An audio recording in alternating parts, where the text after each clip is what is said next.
but our student paper constantly won awards because of his work.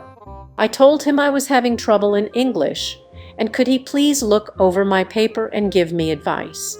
He was a little confused as to why I didn't ask my English teacher, but he did it. He also told me it was great, but gave me a few minor changes to make. I asked him if he thought it was a B or better. He said he'd give it a not 100 but a solid A. I went to my friend and we brainstormed. I couldn't request a dropod. This wasn't college. You just don't switch classes at my high school unless the teacher recommends an honor placement. That's not true, said my friend. The football and basketball guys get moved to easier classes all the time to keep their grades up, so they are eligible for games. The athletics director was a friend of my dad, so I requested a meeting with him and my swim coach after school one day. I told them I was in danger of losing my eligibility to swim. I wanted to move classes, but I knew I'd need approval from administration, which I wouldn't get without a good reason. They asked if I had requested help. I explained I had asked for help from multiple people, but my grade wasn't improving. I didn't know what to do. They asked to see my papers. I sat while they read them. They both looked at me confused. Neither of them could understand how those papers were worth only a D. The student VP was brought in.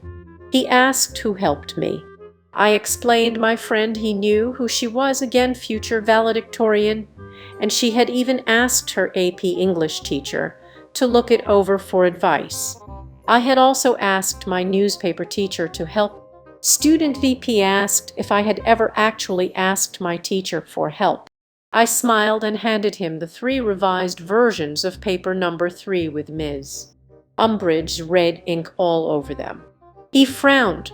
AP English teacher and my newspaper teacher were pulled into the meeting. They were each asked to grade the papers. All 3 papers got an A or better. While this was going on, my dad was called in by the athletics director. My dad was pissed. He demanded I be moved to another class, and that Ms. Umbridge be put under review. Clearly, she wasn't grading students on their work but on her own personal opinions. The school administration obviously bristled at the accusation that a teacher was treating students unfairly. A lot of arguing that I wasn't allowed to sit on occurred in the VP's office. I could hear plenty of yelling as 6 adult men argued over the appropriate next steps. It was decided that myself, my dad, VP, and athletics director would have a meeting with Ms. The following morning before school, we all met. Ms. Umbridge seemed to think she was going to get to tell everyone why I was so stupid. VP explained that if I maintained a D in her class, I would lose my extracurricular eligibility, and we were all meeting to discuss what to do. She smirked and said I should be moved to the non-honors English track, and I had no business being in honors English. I didn't have the aptitude to understand the complex classical literature they were studying, and I probably would need a tutor to even get through basic English. I've never seen my father so red, and I half expected to see steam come out of his ears. VP asked why she didn't try to help me improve. She said it was up to students to put in the initiative to get better. VP asked if that meant I had never asked her for help. She said I had not. VP then pulled out the 3 revised versions of paper number 3 and handed them to Ms. Now it was her turn to be railed. She called me a liar and said those notes weren't hers. Things got heated and I was asked to leave again. I sat outside the office. This time the secretary was there, and we both heard the shouting. School was set to start in 30 minutes, and they were all just shouting. Then AP English teacher and newspaper teacher were called in again. More shouting. About 5 minutes to the start of classes, the teachers left and I was called back in. If looks could kill, I'd have died then and there when Ms. Umbridge walked out of VP's office. I was being moved to basic English effective immediately. My current grade would not carry over.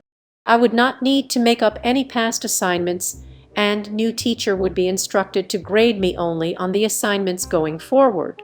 My new English teacher, Ms. Honey, ended up being the English department head. She was at least 65. After 5 years of honors English, this class was easier than PE. I barely had to try to get an A, but I refused to let Ms. Honey think Ms. Umbridge had been right. I tried harder in that class than any other class that semester. I finished projects so quickly that I was asked to tutor a girl struggling in the class. I spent half the class period just helping this girl understand the material.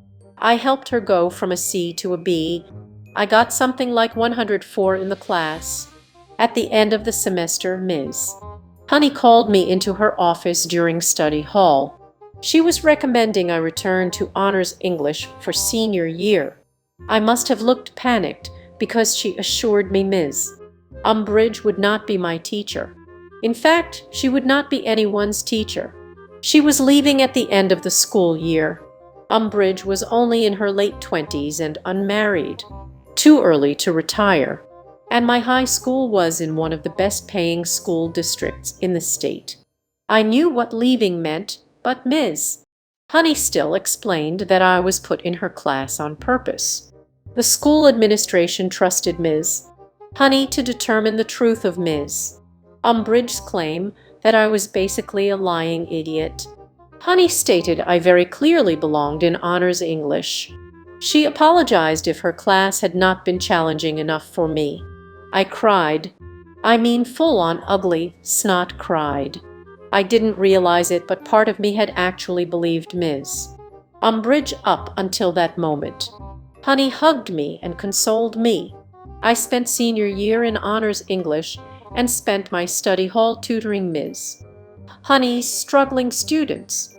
To this day, I think about that awful woman fairly regularly.